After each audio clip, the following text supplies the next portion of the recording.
Chair Tinsley, to start the meeting. Thank you, Laura.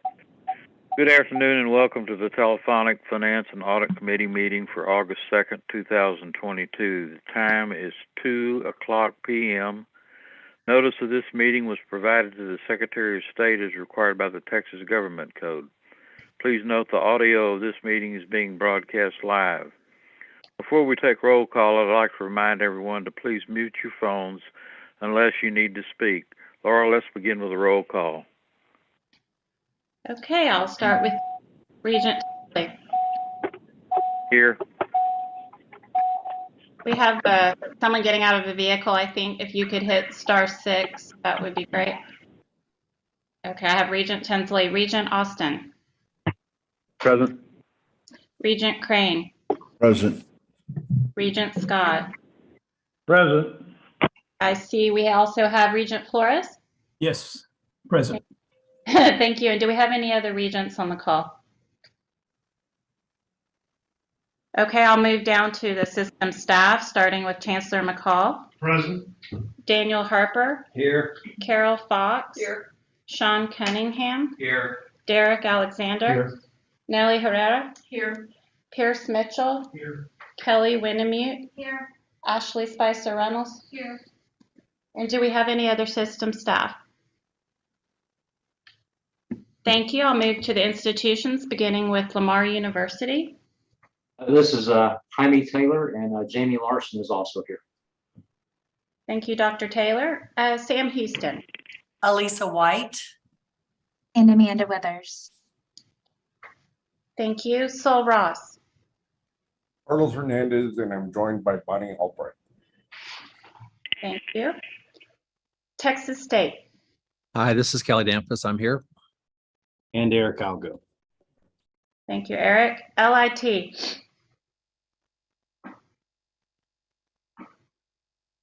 I think this is Dr. Howard's on the line. I think this is Rudy Gonzalez. Okay, thank you. Lamar State College Orange. Mary Wicklund, Wendy Elmore, and Tom Johnson. Thank you, Dr. Johnson. And Lamar State College Port Arthur. Good afternoon. This is Betty Renard and Mary Wickland.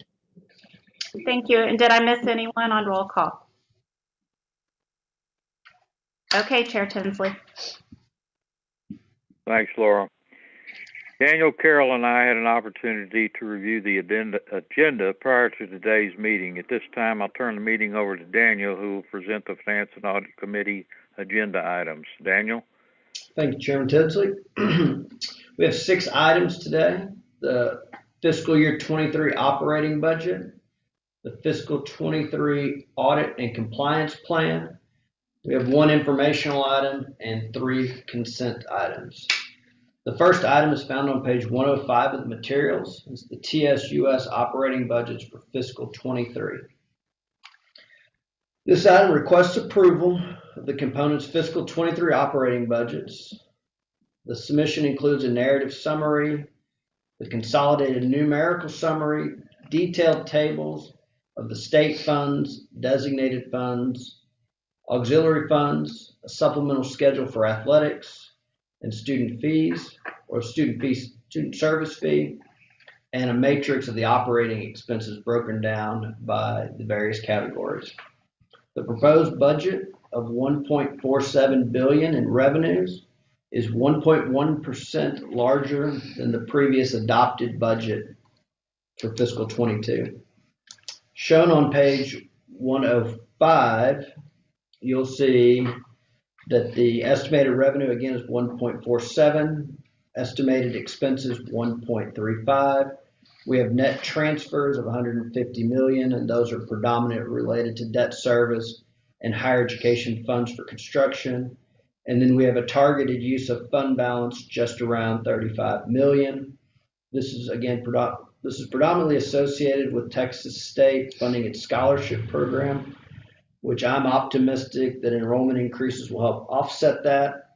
And then additionally, we have startup funds for the College of Medicine at Sam Houston State, and then some smaller adjustments for dedicated funding sources, such as specific fee accounts. Page 106 will recap the sources of revenue. Tuition and fees is $770 million. And this is associated with the previously adopted tuition and fee rates. State appropriations is $471 million. That's a decrease of $8 million, and that's associated with state appropriations for one-time items in the first year of the fiscal year biennium. And then sales and services, and this is for residence halls and dining hall. And this does incorporate the board rates approved at the February meeting.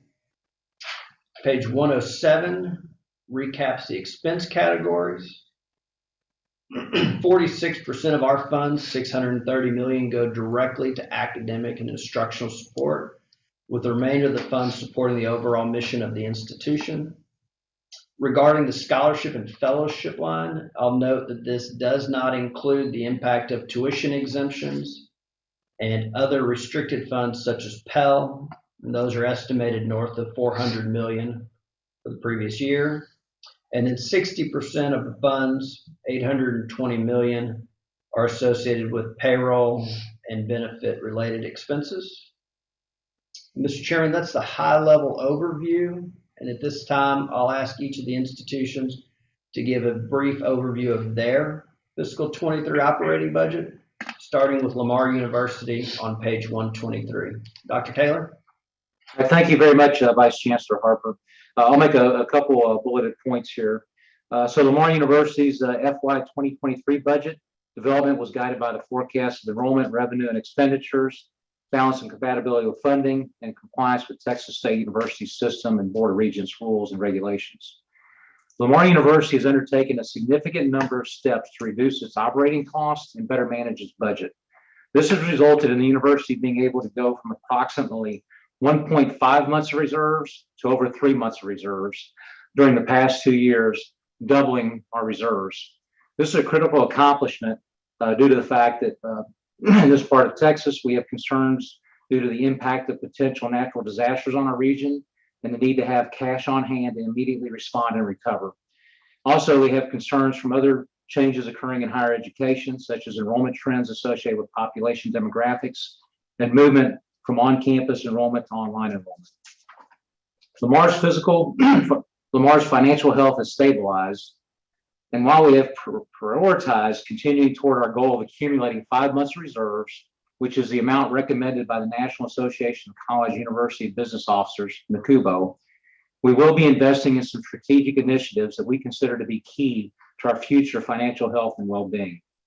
We will continue to pursue strategic initiatives designed to strengthen Lamar's areas that we already excel in, with the goal of developing a national reputation in those areas. We'll also be moving forward with new initiatives to target enrollment growth, improve student success, and enhance research and scholarship productivity.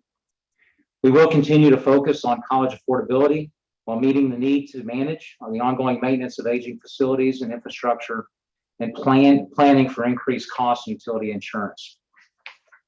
As we prepare for 2022 and 2023 at Lamar University, here are a few key points.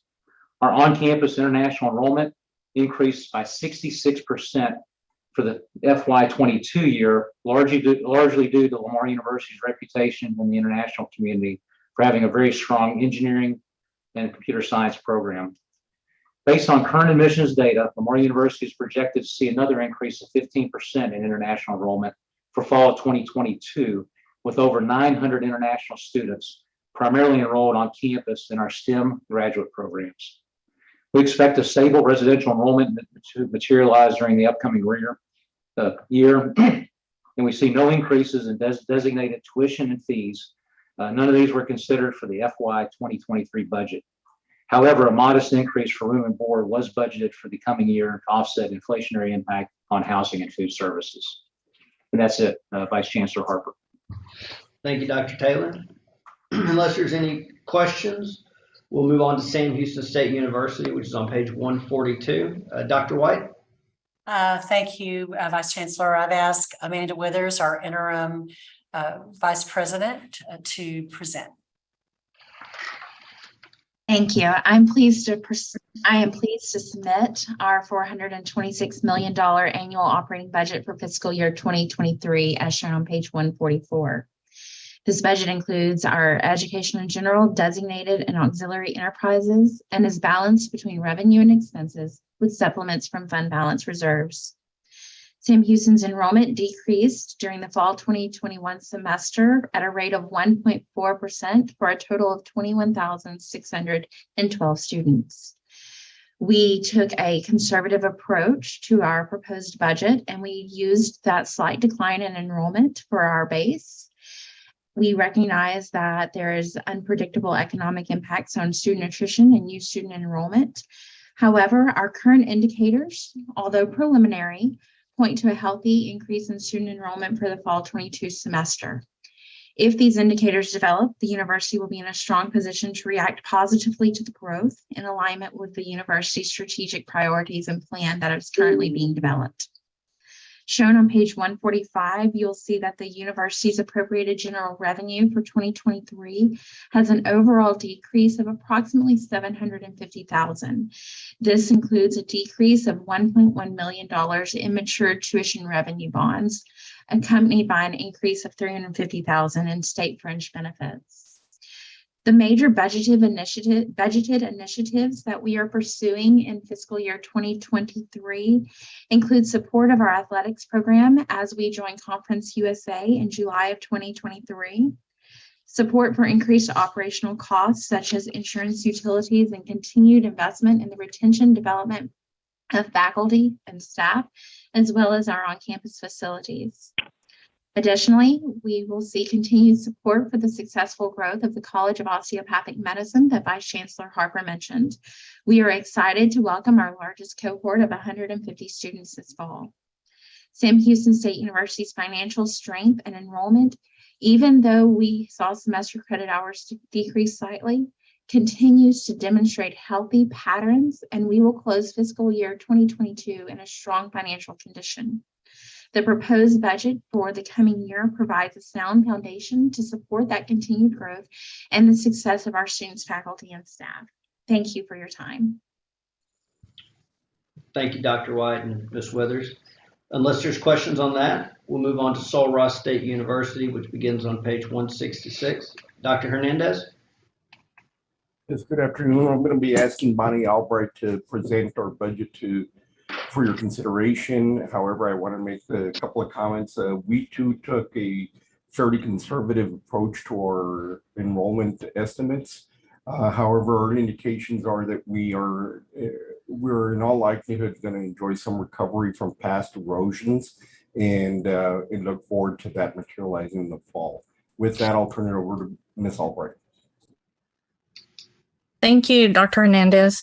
Sul Ross State University is using a conservative approach to estimate revenue for Alpine and Rio Grande College, or RGC, of 2% decline in enrollment based on prior year. Currently, Sul Ross is showing an increase in summer enrollment, and the outlook for the fall shows an increase as well, with registration roundup and new student orientation continuing for students to register. Alpine has an 8.77% decline in general revenue funding. 949,250 of this was due to reduction in the TRB debt service, with a flat change in remaining GR and no change for RGC.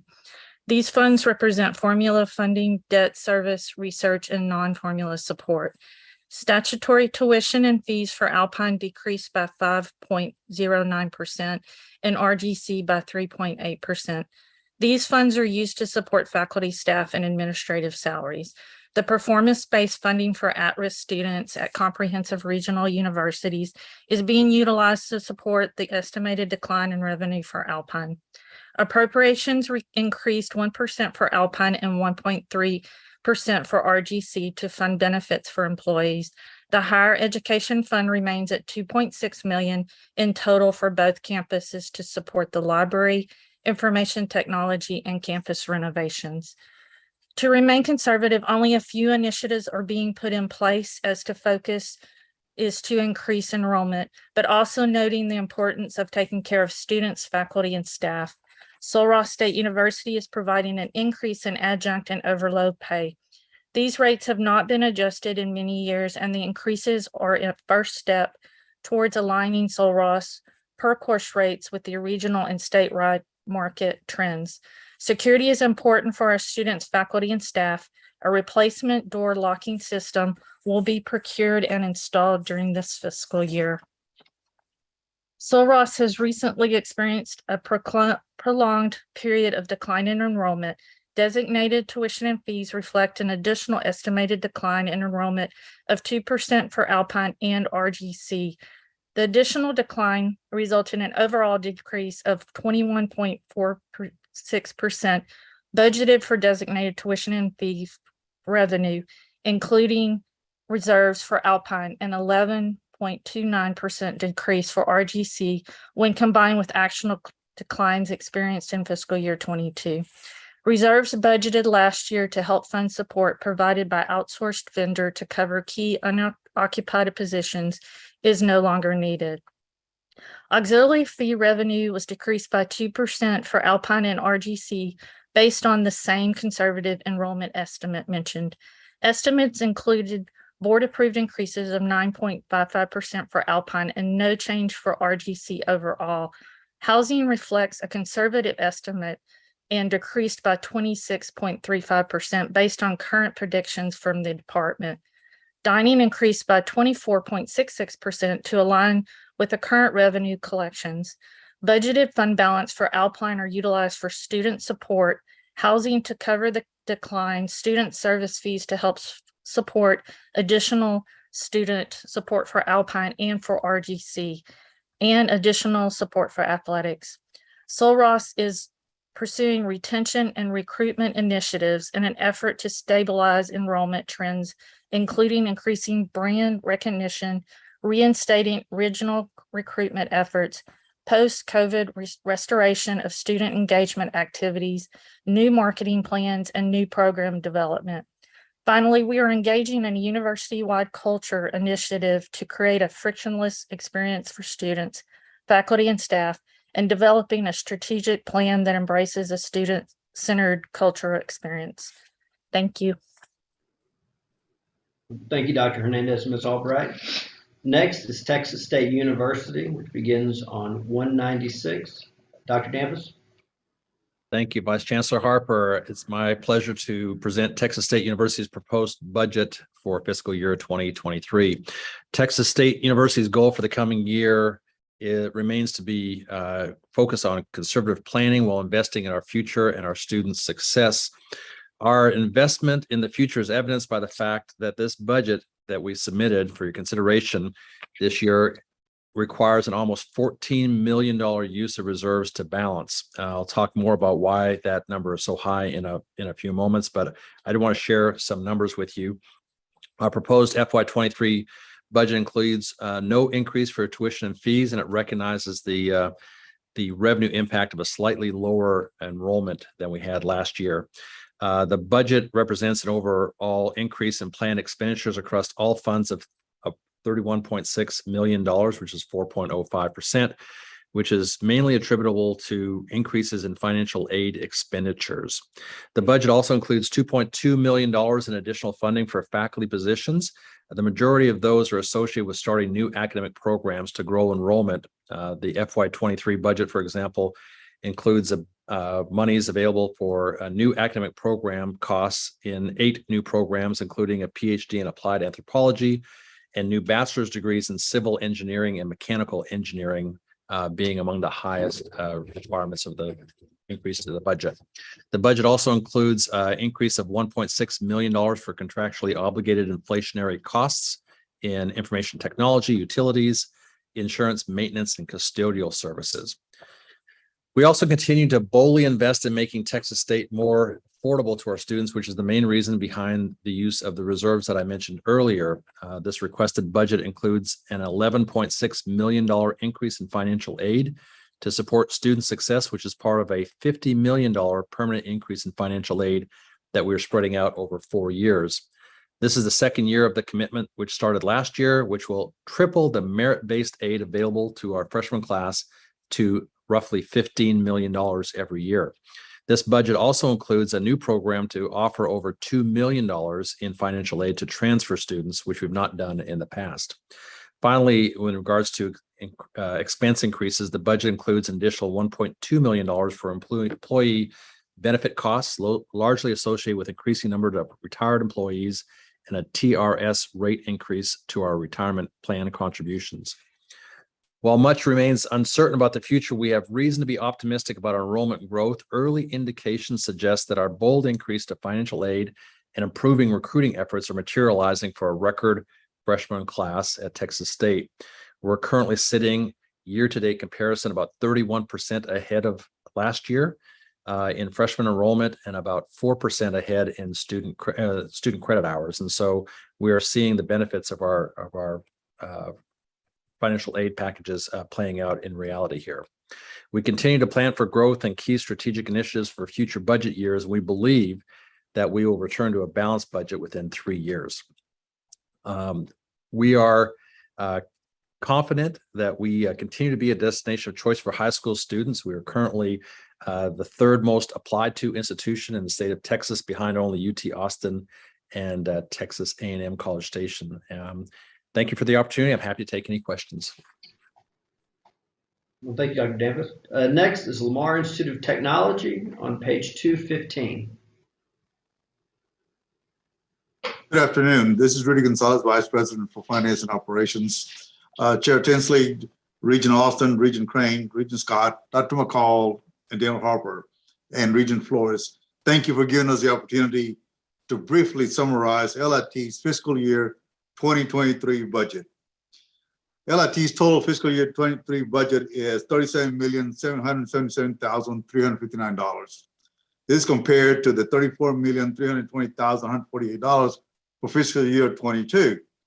This is an increase of $3,457,000 plus. There are two major areas that impacted the increase in revenue.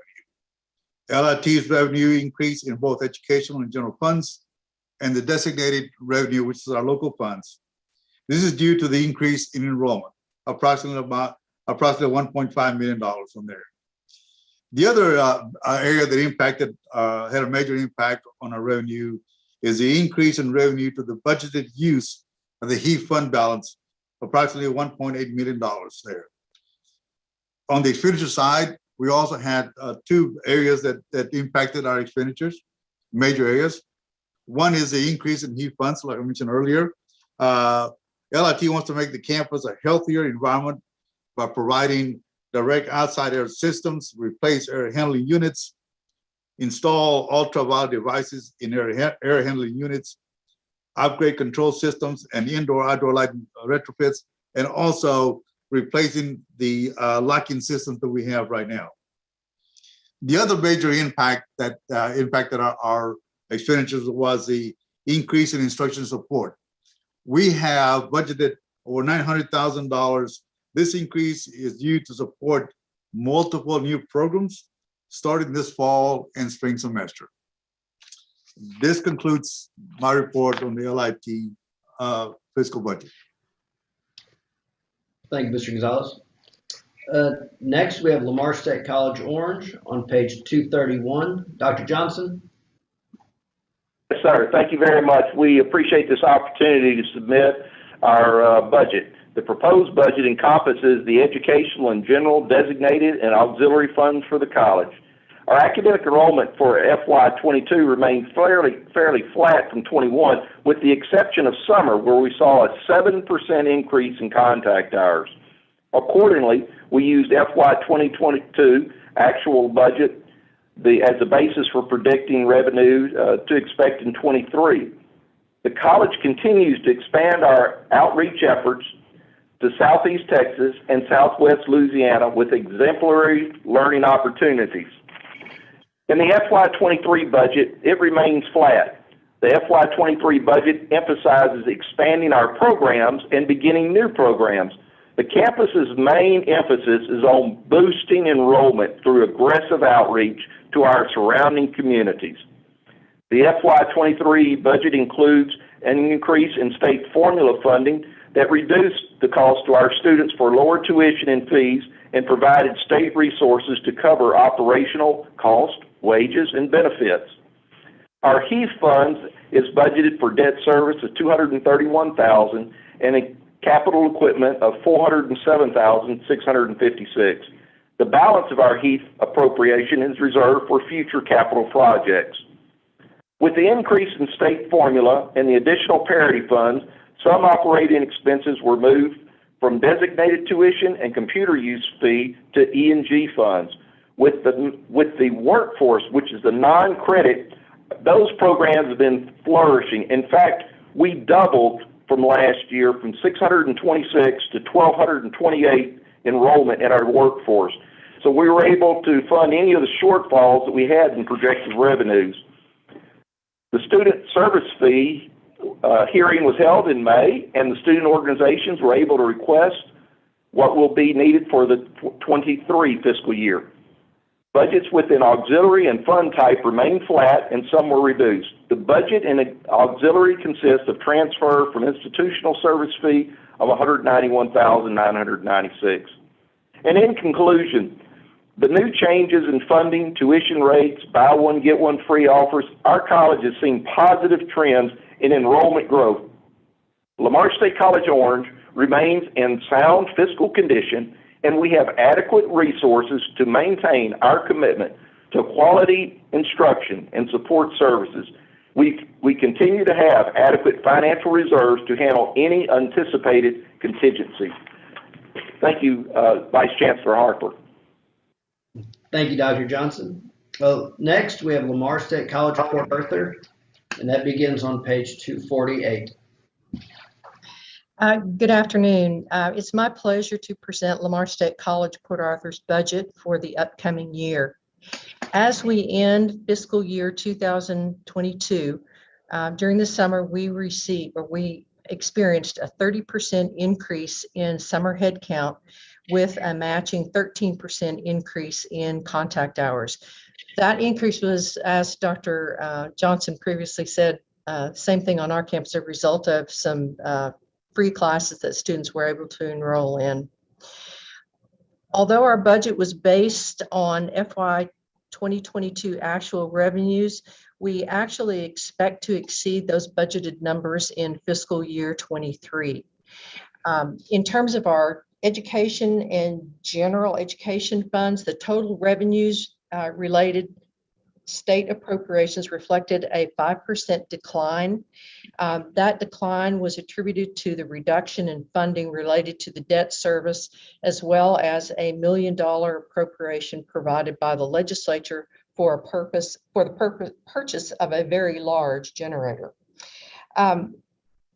We also were able to fund a 3% merit pool for faculty and staff salary increases. Our HEAF allocation is budgeted for capital equipment in the amount of approximately a little over $1 million. The balance of $1.2 million is reserved for possible maintenance and emergency expenditures during the course of the upcoming year. In terms of our designated funds, the total designated funds budgeted revenues are budgeted with a slight decline of 4%. And that was due primarily because of parity initiatives that were decided upon recently. In terms of our auxiliary funds, the total auxiliary revenues have decreased slightly. And again, that was due primarily to parity restructuring in FY22. In summary, Lamar State College Port Arthur is financially sound. The fiscal condition of the college continues to remain constant despite the economic challenges of our community. The budget does provide for all the needs of the campus and is balanced for FY 2023. I'm happy to answer any questions. Thank you, Dr. Renard. Last is the presentation on system administration, which begins on page 265. Fiscal year 23 operating budget for system administration is $13.5 million. This is up 6% compared to last year. State appropriations are essentially flat with a small decrease in the benefit allocation from the state. The revenue collected from the system assessment increased due to the growth of the component institutions. The proposed budget maintains the reduced assessment rate of 0.65%. And the increase in expenses is associated with enhanced services in general counsel and marketing and the movement of the public art program to the system administration. Mr. Chairman, this concludes the budget presentation, and I guess open the floor for any questions y'all may have.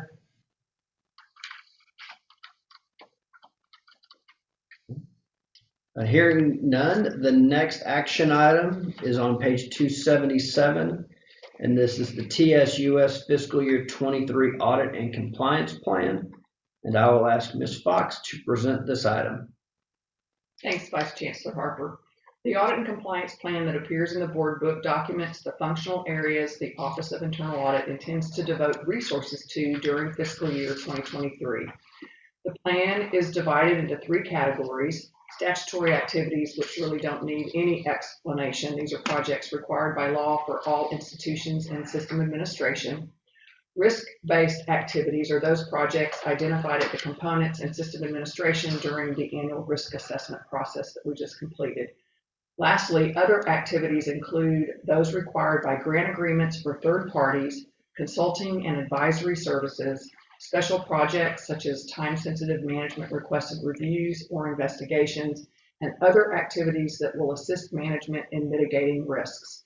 I'd like to acknowledge the efforts of the audit teams at the campuses and the system compliance officer, as well as the board, the chancellor, the president, and component management for their valuable insights and input into the plan. This helps ensure we can focus our risk-based activities on matters that they consider most important. And with that, I'll conclude my presentation unless anyone has any questions. Well, hearing none, Ms. Fox, thank you. Thank you. The next item is an informational item on page 284, and it is our routine TSUS status of the implementation of the audit recommendations. Unless there's questions on that item, our final item is the finance and audit consent agenda beginning on page 295. We have 3 items. This is the authorization to amend the food service agreement between Sol Ross and Aramark. This item was previously presented to the board at an earlier meeting, but Dr. Hernandez went back to Aramark and requested that with that 15-year extension, they increase the financial commitment from $1.5 million to $2.5 million, and Aramark agreed. So with approval, this will allow that to proceed. The next item would be the board's approval of the waiver of statutory tuition for technical dual credit courses at the State College. This would authorize that technical classes taught by the high school at the high school, but overseen by the college, that the State College would have the ability to waive all or a portion of the statutory tuition. The ISD and the college would both receive formula funding. The student will receive a college certificate as well as an ISD certificate. And since the costs are lower to the college, the lower fees are manageable by the college. The next item is out-of-state tuition and fee rates for fully online programs. This would allow the presidents of the institutions to set the overall cost of a fully online program for out-of-state students for an amount not less than what in-state peers would pay. Mr. Chairman, this concludes the presentation of the Finance and Audit Committee's agenda, and I'll turn it over to you for questions and a motion. Anyone have any questions? Thank you, Daniel. Does the committee members agree to move all of the items to the full board? Regent Austin? I agree. Regent Crane? I agree. Regent Scott? I agree. I agree as well. I want to thank everyone for calling in. Unless there's further discussion, this concludes our telephonic meeting for today. For the record, the time is 2:35 p.m. I look forward to seeing everyone next week. Thank you. Thank you. Safe travels. Thank you all. Thank you. Thank you.